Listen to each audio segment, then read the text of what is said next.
Hello. Today we look at the matter of children. Do you leave them behind or do you go with them? And is it justifiable to go to Europe, to go to America and leave your children behind? First, children are a very important part of our lives, and we've been called as parents to nurture and to groom our children. It therefore means that being close to them and being there and being present in their lives when they are growing up, it's something that we need to do and we need to consider. But there are other times when situations are different and you could be with your child but you're not able to provide for the child adequately. Yeah?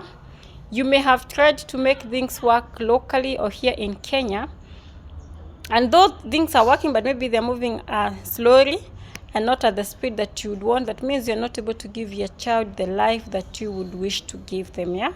And this is where immigrating becomes important, yeah? So sometimes I meet clients who really want to go abroad, but they're like, I can't leave my child behind. Siwezi acha mtoto wangu. Which makes sense, everyone understands, yeah? But sometimes I normally try to look at the case of, like, imagine a girl who has been impregnated in high school. She's 15 years old, she's in Form 1 or she is in Form 2, and then she gets pregnant. And then soon after giving birth, the mother tells her, you go to school, I take care of your child. But the lady insists, no, I cannot leave my child behind. What do you think will be the kind of life that child will have with having a woman who does not even have high school education? If they're from a rich family where the child will inherit lots of cash from the parents, makes sense. But that is not the reality for most of the people in Kenya. So it means that this girl leaving this child behind for those 3 or 4 years will be beneficial for the child in the future years to come. And the child will have a better quality of life than if they stayed with the parent just at home. This is the same situation that will find you when you're 25, when you're 35, or even 40. At some point, you may be required to leave your child behind. Not because you hate them, not because you're not a committed parent, but because that child needs quality care, and quality care means resources. So sometimes I feel, especially women, this is usually a very emotive topic for women, because sometimes for women, we tend to judge ourselves harshly, and sometimes it's society that judges us. So a woman who has left her children behind to pursue greener pastures sometimes is labeled as a neglectful parent. Sometimes they wonder what you are chasing if you cannot provide for your child here. But the realities of a capitalist economy dictate that a kid needs to have money to be raised. Yeah.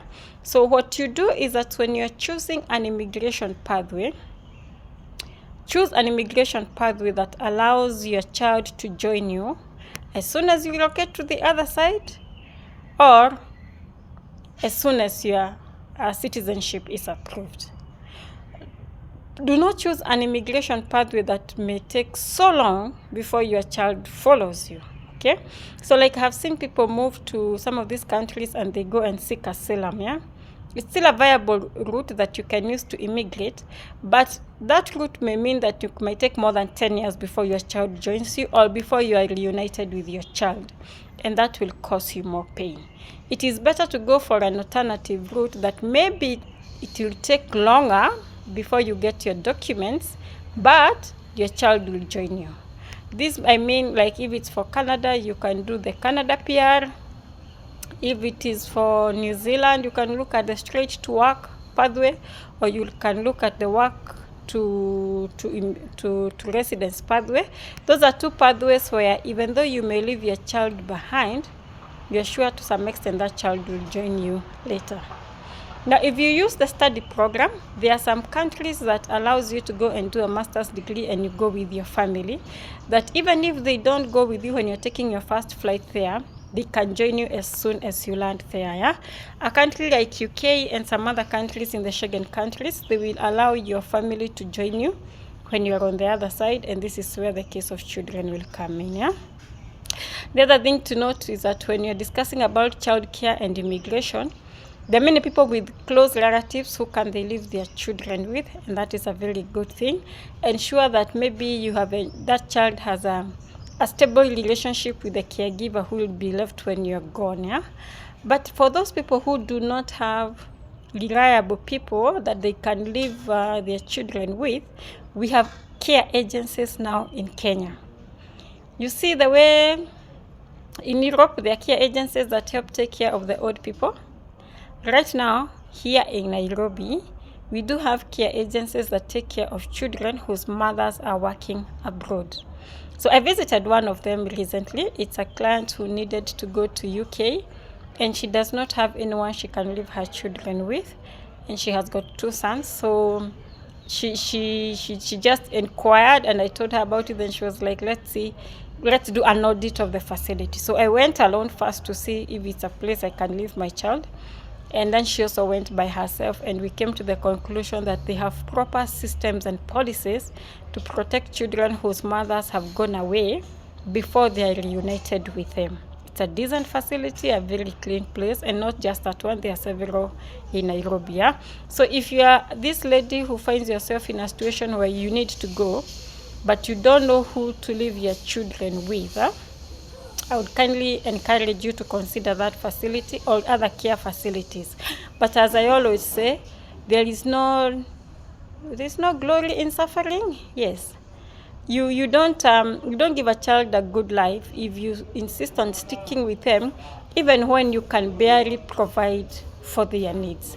Sometimes it is wiser to leave them so that you can come back and they join you and have a better life thereafter. You don't plan to leave them for long. That is why I say when you're choosing an immigration pathway, have your children in mind.